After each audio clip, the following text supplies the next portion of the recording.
ಸಾಮಾನ್ಯವಾಗಿ 1 ಅಂಕದ 8 ಪ್ರಶ್ನೆಗಳು ಇರ್ತವೆ.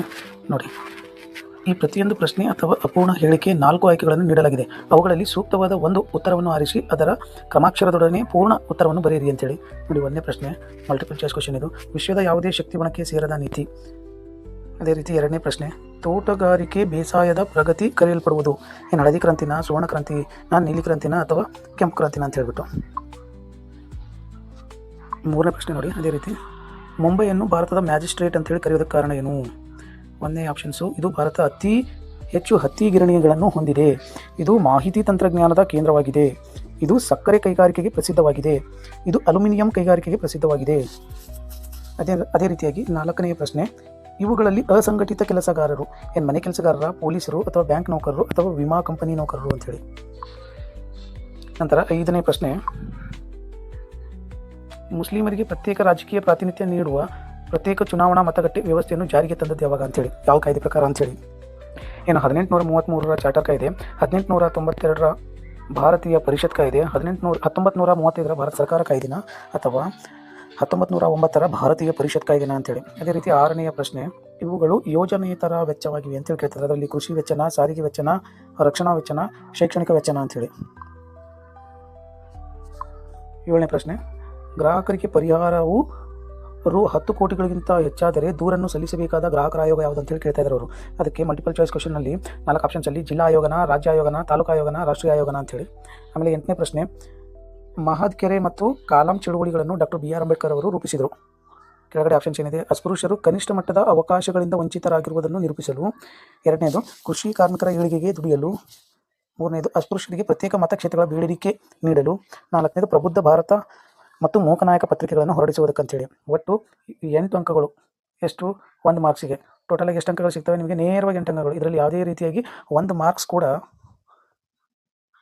ಮಿಸ್ ಆಗೋಲ್ಲ ಇಲ್ಲಿ. ಹಾಗಾಗಿಬಿಟ್ಟು 8 ಅಂಕಗಳಿಗೂ ಪೂರ್ಣವಾಗಿ ನೀವು ಉತ್ತರ ಬರೀಲೇಬೇಕು. ನೆಕ್ಸ್ಟ್ ನೋಡೋಣ, ಭಾಗ 2ರಲ್ಲಿ 2ನೇ ಭಾಗದಲ್ಲಿ ಪ್ರತಿಯೊಂದು ಪ್ರಶ್ನೆಗೂ ಒಂದೊಂದು ವಾಕ್ಯಗಳಲ್ಲಿ ಉತ್ತರವನ್ನು ಬರೀರಿ ಅಂತ. ಇದು ಕೂಡ ಸೇಮ್ ಅದೇ ರೀತಿ 8 ಅಂಕಗಳು, 1 ಅಂಕಕ್ಕೆ 1, ಟೋಟಲಾಗಿ 8 ಮಾರ್ಕ್ಸ್. ನೋಡಿ, ಮೊದಲನೇದು 8 ಮಾರ್ಕ್ಸು ಪ್ಲಸ್ ಇವು 8 ಮಾರ್ಕ್ಸು ನೇರವಾಗಿ ಎಲ್ಲೂ ಮಿಸ್ ಇಲ್ಲಾರ್ದೇ ಕಟ್ ಆಗೋದು. ಟೋಟಲಾಗಿ 16 ಮಾರ್ಕ್ಸ್ ಇಲ್ಲೇ ಸಿಗುತ್ತೆ ನಿಮಗೆ. ನೋಡಿ, ಇದರಲ್ಲಿ ಮೊದಲನೇ ಪ್ರಶ್ನೆ ಯಾವುದು? 9ನೇ ಪ್ರಶ್ನೆ, ನಮ್ಮ ದೇಶದಲ್ಲಿ ಅತಿ ಹೆಚ್ಚು ಉಷ್ಣಾಂಶ ದಾಖಲಾಗಿರುವ ಪ್ರದೇಶ ಯಾವುದು? 10ನೇದು, ಹೆಣ್ಣು ಭ್ರೂಣ ಹತ್ಯೆ ಅಂದ್ರೇನು? 11, ಬ್ಯಾಂಕಿನ ಯಾವ ಖಾತೆಯಲ್ಲಿ ದಿನಕ್ಕೆ ಎಷ್ಟು ಬಾರಿಯಾದರೂ ವ್ಯವಹರಿಸಬಹುದಾಗಿದೆ? 12ನೇದು, ಅಧಿಕಾರ ವಿಕೇಂದ್ರೀಕರಣ ಏಕೆ ಬೇಕು? 13, ನಮ್ಮ ಸಂವಿಧಾನದ ಯಾವ ವಿಧಿಯು ಅಸ್ಪೃಶ್ಯತಾ ಆಚರಣೆಯನ್ನು ನಿಷೇಧಿಸುತ್ತದೆ? 14ನೇದು, ವುಡ್ರೋ ವಿಲ್ಸನ್ ರವರ ಪ್ರಕಾರ ಸಾರ್ವಜನಿಕ ಆಡಳಿತ ಎಂದರೇನು ಅಂಥೇಳಿ. ಗೊತ್ತಾಯ್ತಾ? ವುಡ್ರೋ ವಿಲ್ಸನ್ ಪ್ರಕಾರ ಸಾರ್ವಜನಿಕ ಆಡಳಿತ ಅಂತಂದರೆ ಏನು ಅಂತ. ನೆಕ್ಸ್ಟ್ ಮುಂದೆ 15ನೇ ಪ್ರಶ್ನೆ, ತಿನ್ಮೂರ್ತಿ ಹೈಫಾ ಚೌಕ್ ಎಲ್ಲಿ ಕಂಡು ಬರ್ತದೆ? 16ನೇ ಪ್ರಶ್ನೆ, ಭಾರತದ ಉಕ್ಕಿನ ಮನುಷ್ಯ ಅಂತೇಳಿ ಯಾರಿಗೆ ಕರೀತಾರೆ? ಸಾಮಾನ್ಯವಾಗಿ ಇವೆಲ್ಲ ಪ್ರಶ್ನೆಗಳು ನಿಮಗೆ ಗೊತ್ತು. ಯಾಕಂದರೆ ನೀವು ಯಾವುದೇ ಒಂದು ಪಾಠದ ಸಾರಾಂಶವನ್ನು ಕೂಲಂಕುಷವಾಗಿ ಅಧ್ಯಯನ ಮಾಡಿದಾಗ ಮಾತ್ರ ನಿಮಗೆ 1 ಅಂಕದ್ದು ಮತ್ತು 2 ಅಂಕದ ಪ್ರಶ್ನೆಗಳು ನೇರವಾಗಿ ನಿಮಗೆ ಉತ್ತರ ಸಿಗುತ್ತದೆ. ಕೇವಲ ಅಂಕಗಳಿಗೋಸ್ಕರ ನೀವೇನಾದರೂ ಓದಿದರೆ ಒಂದೊಂದಾಗಿ ನಿಮಗೆ ಅಂಕ ಸಿಗೋದು ಡೌಟ್. ಅದಕ್ಕೆ ಯಾವುದೇ ಒಂದು ಪಠ್ಯ ಇರಲಿ, ಆ ಪಠ್ಯದಿಂದ, ಆ ಪಾಠದಿಂದ, ಅಧ್ಯಯನದಿಂದ ಎಲ್ಲ ಸಾರಾಂಶವನ್ನು 1 ಸಾರಿ ಅಲ್ಲ 2ರಿಂದ 3 ಸಾರಿ ಚೆನ್ನಾಗಿ ನೀವು ಏನಾದರೂ ಓದಿದರೆ ನಿಮಗೆ ಆ ಪಾಠದಲ್ಲಿ ಏನಿದೆ ಏನಿಲ್ಲ ಅನ್ನೋದೆಲ್ಲ ತಮಗೆ ಗೊತ್ತಾಗುತ್ತೆ. ಸರಿನಾ? ನೆಕ್ಸ್ಟ್ ನೋಡಿ, ಇದು 1 ಅಂಕದ ಪ್ರಶ್ನೆ ಮುಕ್ತಾಯ ಆಯಿತು. ಅದೇ ರೀತಿಯಾಗಿ ಮತ್ತು 3ನೇ ಭಾಗದಲ್ಲಿ ಈ ಕೆಳಗಿನ ಪ್ರತಿಯೊಂದು ಪ್ರಶ್ನೆಗೂ 2ರಿಂದ 4 ವಾಕ್ಯಗಳಲ್ಲಿ ಅಂಶಗಳಲ್ಲಿ ಉತ್ತರಿಸಿ ಅಂತ ಇದೆ. ಸರಿನಾ? ನೋಡಿ, ಇದು 2 ಅಂಕದ 8 ಪ್ರಶ್ನೆಗಳು ಇರ್ತವೆ. ಅಂದರೆ 8 × 2 = 16 ಮಾರ್ಕ್ಸ್. ಆಲ್ರೆಡಿ ಅಲ್ಲಿ 16 ಮಾರ್ಕ್ಸು ಪ್ಲಸ್ ಇಲ್ಲಿ ನೇರವಾಗಿ 16 ಮಾರ್ಕ್ಸ್ ಸಿಗುತ್ತೆ. ಟೋಟಲ್ ಆಗಿ 32 ಅಂಕಗಳು ನೇರವಾಗಿ ಸಿಗ್ತವೆ ನಿಮಗೆ. ಏನಿದೆ ಪ್ರಶ್ನೆ? 17ನೇ ಪ್ರಶ್ನೆ ನೋಡಿ, ಲಿಂಗತ್ವ ಅಲ್ಪಸಂಖ್ಯಾತರ ತಾರತಮ್ಯವನ್ನು ಹೋಗಲಾಡಿಸುವ ಕ್ರಮಗಳ್ಯಾವು ಅಂತ. ಅಥವಾ ಈ ಪ್ರಶ್ನೆಗೆ ನಿಮಗೆ ಉತ್ತರ ಏನಾದರೂ ಗೊತ್ತಿರಲಿಲ್ಲಪ್ಪ ಅಂತಂದರೆ ಇನ್ನೊಂದು ಕೆಳಗಡೆ ಪ್ರಶ್ನೆ ಇದೆ, ಏನು? ಯುನೆಸ್ಕೋದ ಕಾರ್ಯಗಳ್ಯಾವುವು ಅಂತೇಳಿ. ಇದನ್ನು ಬೇಕಾದರೆ ಉತ್ತರಿಸ್ಬೋದು, 2ರಲ್ಲಿ 1. ಅದೇ ರೀತಿ 18ನೇ ಪ್ರಶ್ನೆ, ಜನ ಮುಂದೆಯೂ ದೊಂಬಿಗಿಂತ ಹೇಗೆ ಭಿನ್ನವಾಗಿದೆ ಎಂಬುದು. ಇದು ಪ್ರಶ್ನೆಗೆ ನಿಮಗೆ ಉತ್ತರ ಗೊತ್ತಿಲ್ಲ ಅಂದರೆ ಬಾಲ್ಯ ವಿವಾಹವನ್ನು ನಾವು ಹೇಗೆ ತಡೆಗಟ್ಟಬಹುದು? ಇದು ಕುರಿತಾಗಿ ನೀವು ಒಂದು 3ರಿಂದ 4 ವಾಕ್ಯಗಳಲ್ಲಿ ಉತ್ತರವನ್ನು ಬರಿಬೋದು ನಾರ್ಮಲಾಗಿ. ಸರಿನಾ? ನೆಕ್ಸ್ಟ್ 9ನೇ ಪ್ರಶ್ನೆ ನೋಡಿ, ಬಕ್ಸಾರ್ ಕದನವು ಭಾರತದಲ್ಲಿ ಬ್ರಿಟಿಷರನ್ನು ಬಂಗಾಳದ ನಿಜವಾದ ಒಡೆಯನನ್ನಾಗಿ ಹೇಗೆ ಮಾಡ್ತು ಅದರ ಕುರಿತಾಗಿ ನೀವು 3ರಿಂದ 4 ವಾಕ್ಯಗಳು ಬರಬೇಕು. ಅಂದರೆ ನೀವು ಬರೆಯೋ ಟೈಮಲ್ಲಿ ಕರೆಕ್ಟಾಗಿ ಏನು ಪ್ರಶ್ನೆಗಳನ್ನ ಕೇಳಿದಾನೆ ಅನ್ನೋದು ನೀವು ಕರೆಕ್ಟಾಗಿ ಅರ್ಥ ಮಾಡ್ಕೊಳ್ಬೇಕು. ಆ ನಂತರ ನೀವು ಯಾವುದೇ ಒಂದು ಉತ್ತರವನ್ನು ಬರೆಯೋದಕ್ಕೆ ಪ್ರಾರಂಭ ಮಾಡಬೇಕು. ಸರಿನಾ? 20ನೇ ಪ್ರಶ್ನೆಯನ್ನು ಗೋವಾವನ್ನು ಪೋರ್ಚುಗೀಸರಿಂದ ಹೇಗೆ ಮುಕ್ತಾಯಗೊಳಿಸಲಾಯಿತು ಅಂತೇಳಿ. 21ನೇ ಪ್ರಶ್ನೆ GIS ಮತ್ತು GPS ನಡುವೆ ಇರುವಂಥ ವ್ಯತ್ಯಾಸ ಏನು. 22ನೇ ಇಸ್ರೋದ ಮಹತ್ವದ ಸಾಧನೆಗಳೇನು. 23 ವಸತಿಹೀನರಿಗೆ ಸರ್ಕಾರ ಕೈಗೊಂಡಿರುವ ವಸತಿ ಯೋಜನೆಗಳನ್ನು ಹೆಸರಿಸಿರಿ. 24ನೇದು ಉದ್ಯಮಶೀಲತೆಯು ಒಂದು ಸೃಜನಾತ್ಮಕ ಚಟುವಟಿಕೆಯಾಗಿದೆ ಹೇಗೆ.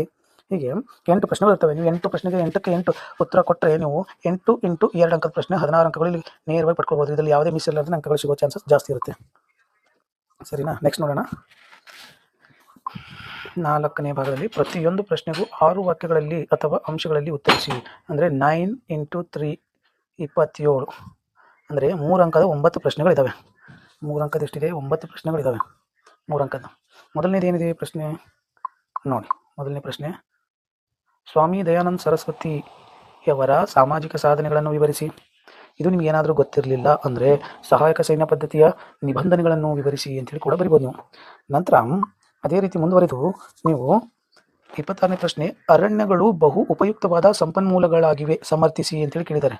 ಇದು ಕೂಡ ನಿಮ್ಗೆ ಗೊತ್ತಾಗಲಿಲ್ಲ ಅಂದರೆ ದೇಶದ ಅಭಿವೃದ್ಧಿಗೆ ವಿವಿಧೋದ್ದೇಶ ಕಣಿವೆ ಯೋಜನೆಗಳು ಅವಶ್ಯಕವಾಗಿವೆ ಸಮರ್ಥಿಸಿ ಅಂತೇಳಿ. ಎರಡರಲ್ಲಿ ಯಾವುದಾದ್ರೂ ಒಂದು ಬರಿಬೋದು. ಅದೇ ರೀತಿ 27ನೇ ಪ್ರಶ್ನೆಯಲ್ಲಿ ಪಂಚವಾರ್ಷಿಕ ಯೋಜನೆಗಳ ಉದ್ದೇಶ ಏನು.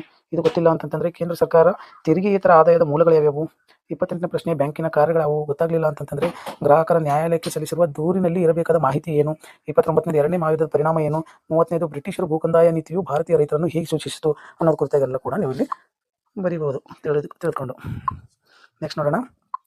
31ನೇ ಪ್ರಶ್ನೆ, ಅನಕ್ಷರತೆಯ ನಿವಾರಣೆಗೆ ಜಾರಿಗೆಗೊಳಿಸಿರುವ ಕಾರ್ಯಕ್ರಮಗಳು.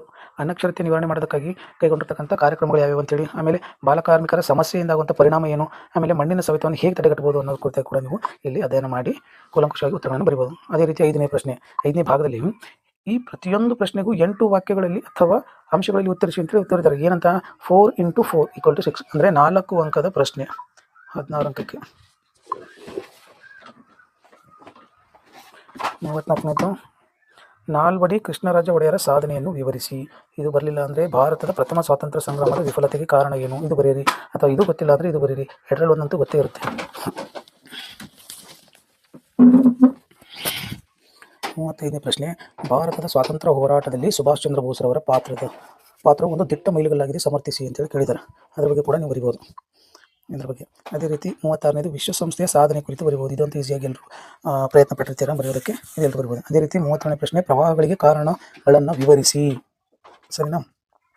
ನೆಕ್ಸ್ಟ್ ನೋಡಿ, ಎಲ್ಲದಕ್ಕಿಂತ ಈಸಿಯಾಗಿ ಬರೆಯುವಂಥ ಮಾರ್ಕ್ಸು ಇದು 5 × 1 = 5. ಇದು ಮ್ಯಾಪ್ ರೀಡಿಂಗ್ ಬಗ್ಗೆನ. ಭಾರತದಲ್ಲಿರುವಂಥ ನಕ್ಷೆ ಕೆಳಗಿನ ಯಾವುದಾದ್ರೂ 5 ಗುರುತಿಸಿ ಅಂತೇಳಿ ಕೊಟ್ಟಿದ್ದಾರೆ. ಅದ್ರ ಬಗ್ಗೆ ನೀವೆಲ್ಲ ಬರಿಬೋದು. ನೋಡಿ, ಏನು ಮೊದಲೆಲ್ಲ ಕೇವಲ 5 ಆಪ್ಷನ್ಸ್ ಕೊಡ್ತಾಯಿದ್ರು. ಎಷ್ಟು? ಕೇವಲ 5 ಕೊಡ್ತಾಯಿದ್ರು. 5ಕ್ಕೆ 5 ಬರಿಬೇಕಾಗಿತ್ತು. ಬಟ್ ಇವಾಗ ನೋಡಿ 7 ಕೊಡ್ತಾ ಇದ್ದಾರೆ. ಎಷ್ಟು? 7ರಲ್ಲಿ ನಿಮ್ಗೆ ಯಾವುದೋ ಗೊತ್ತಿರುವಂಥ 5ಕ್ಕೆ ನೀವು ಮಾಡ್ಬೋದು. ನಾರ್ಮಲಾಗಿ ಎಲ್ಲ ಬುಕ್ಸಲ್ಲಿ ಕೊಟ್ಟಿರುವಂತೆ. ಸರಿನಾ?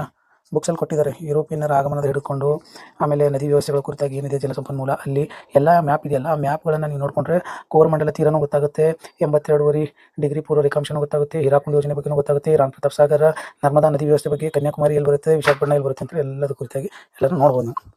ನಂತರ ಈ ಮ್ಯಾಪ್ ರೀಡಿಂಗು ಇದು ಹಂಗಲ್ಲಿ ದೃಷ್ಟಿ ವಿಕಲಚೇತನರಿಗಾಗಿ ಪರ್ಯಾಯವಾಗಿರ್ತಕ್ಕಂಥ ಒಂದು ಪ್ರಶ್ನೆ ಕೊಟ್ಟಿದ್ದಾರೆ 5 ಅಂಕದ್ದು. ಅವರು ಇದು ಮ್ಯಾಪ್ ರೀಡಿಂಗ್ ಅವ್ರು ಬರೋಕ್ಕಾಗಲಿಲ್ಲಪ್ಪ ಅಂತಂದರೆ ಇದು ಬರೀಬೋದು. ಹಿಮಾಲಯ ಪರ್ವತಗಳ ಪ್ರಯೋಜನಗಳನ್ನು ಕುರಿತಾಗಿ ಬರೆಯಿರಿ ಅಂತೇಳಿ. ಇದೇ ರೀತಿಯಾಗಿ ಮುಂದಿನ ಪ್ರಶ್ನೆ ಕುರಿತು ನಾವು ಚರ್ಚೆ ಮಾಡೋಣ. Thank you.